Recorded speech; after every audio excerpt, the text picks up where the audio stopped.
Hi guys, welcome. So into this discussion, I'm going to discuss about break-even analysis.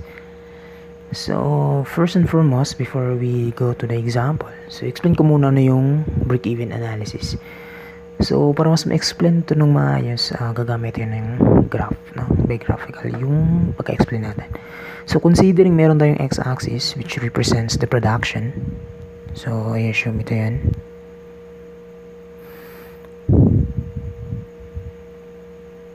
Then let's say meron tayong y-axis which represents the cost or revenue, no? So yan. So ito yung magiging origin niya, yan yung starting point. No. So dito pag gagawa ka ng isang business, kailangan mo ng capital, no? So, bali, start mo pa lang. So, meron kang time 0. Kailangan mo ng capital. Ito yan. No? So, I assume this is the fixed cost. Okay? Capital or the fixed cost. Then, after that, income ka na. Then, pero along the way, merong mga variable costs na mag-arise, no? Like labor cost or additional material cost, any variable cost na possible, no? Along the way. So, ganito yung magiging itsura niya. So, bale yun dito. This represents the variable cost. Okay? So, yun yung variable cost. So, on the other hand, so, yun na, no? Pagka-start mo pa lang, time 0, kailangan mo ng capital. Then, kailangan meron pa yung mga variable cost or any other cost. So, ito yung cost. Considering naman yung income, kasi simula mo pa lang, so wala ka pang income, expected yan, ha? So, income ka. So, yung point of intersection nila, that is called as the break-even. That is called the equilibrium point. And that corresponds to the break-even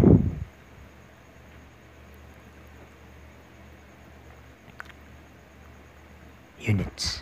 Okay? So, dyan yung nalolocate yung break-even units.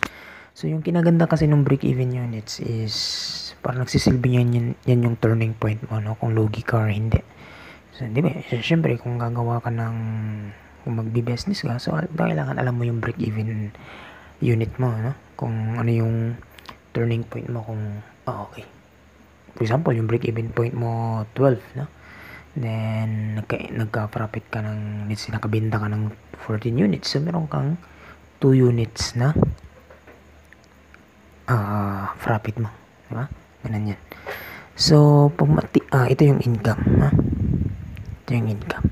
So, kung titignan natin, ito yung cost. Himayin ko lang yung kulay. Kung titignan natin, ito yung cost. Then, ito yung income, di ba? By common sense, pag yung cost is greater than income,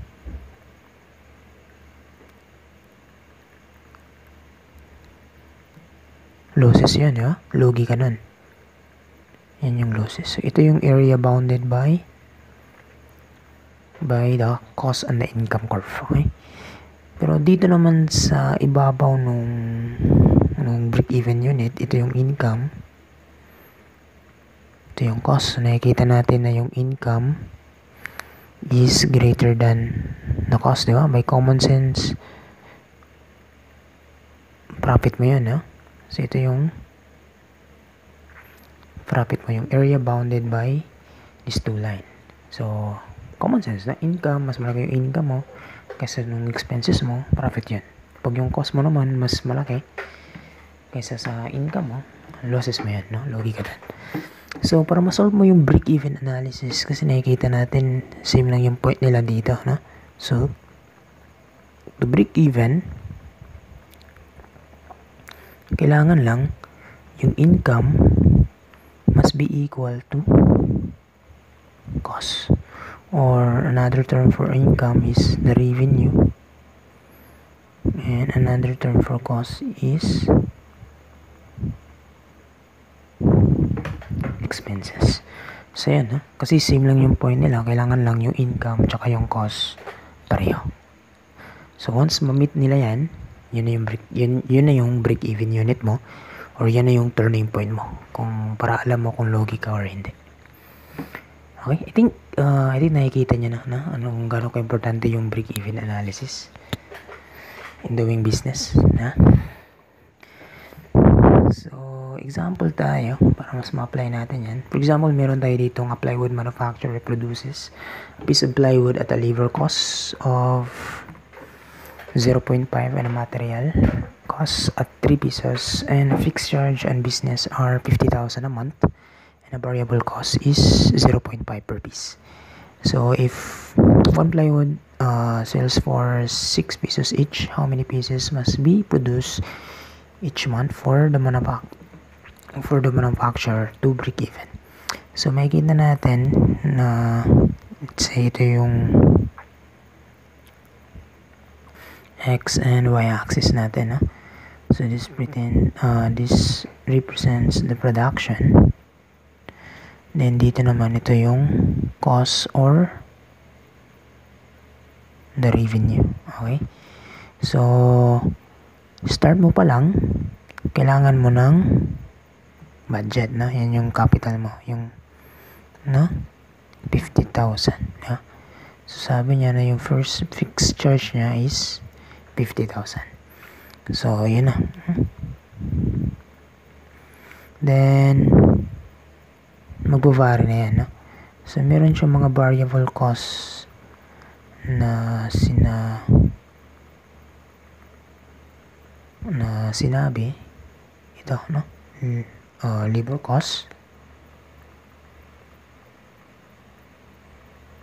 we have 0.5 per piece, then we have also material, that is 3 pesos per piece, then meron pa siyang variable cost, so yung other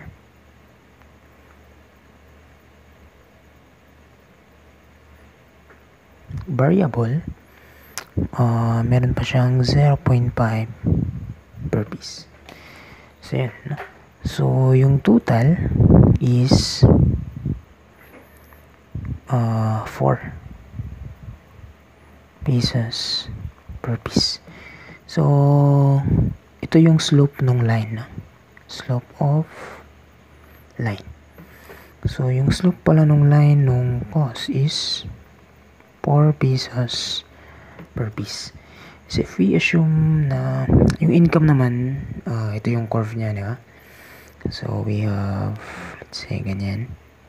So ito yung equilibrium point. So andito yung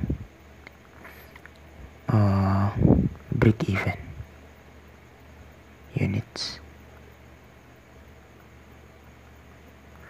Ayan, so if we assume na ito yung distance, say x, so diba sa equation ng line we have y equals mx plus b. So para masolve mo yung y, kailangan mo lang i-multiply yung slope dun sa x, so bali dito kung titignan natin, diba yung height na to is equal dito sa height, so ibig sabihin ito din is also 50. Ito din is also 50,000. Then pagdating dito, meron tayong line na to, so this is 4x. Okay, yung slope times this distance x. Okay, so considering naman yung income, ipahin ko lang yung kulay ito. So consider yung income, ito yan, so may nabibenta daw na 6 pesos per piece. So considering yung income, meron siyang 6 pesos per piece. So ibig sabihin, ito yung slope naman, slope of line. So yung slope nito is 6 pesos So, considering yung triangle na to, this is 6 times this distance, x, diba? From this equation. So, 6 times x. So, we will have that one, 6x. So, makikita natin na yung height, considering yung cost, is 4x plus 50,000. Yeah. So, we have 4x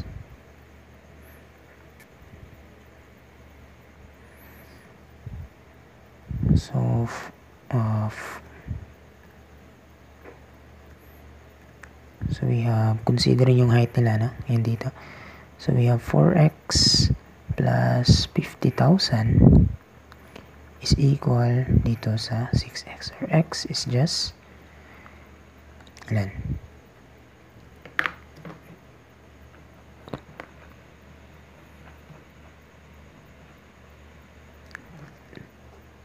25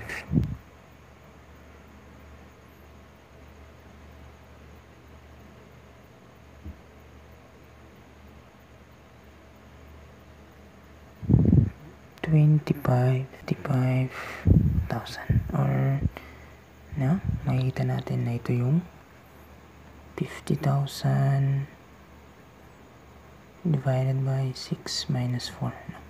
Yun din yan, no? 25,000. So anyway, another solution is using yung concept nito, no? Yung ganito, yung income equals cost. So, yung kailangan lang is ma-solve lang natin yung, makuha lang natin yung fixed cost, which is 50,000. Then, yung variable cost, meron tayong tatlo. Diba? So, ito na yan. Sinulat ko na siya diretso. Then, yung income, diba? Bibenta siya ng 6 pesos per piece. So, ito yan. So, thus, we have income equals cost. So, ito yan. Or x is just 25,000. So, pwedeng ganito. Pwede rin graphical. So, depende yan. No? So, that's it. Thank you.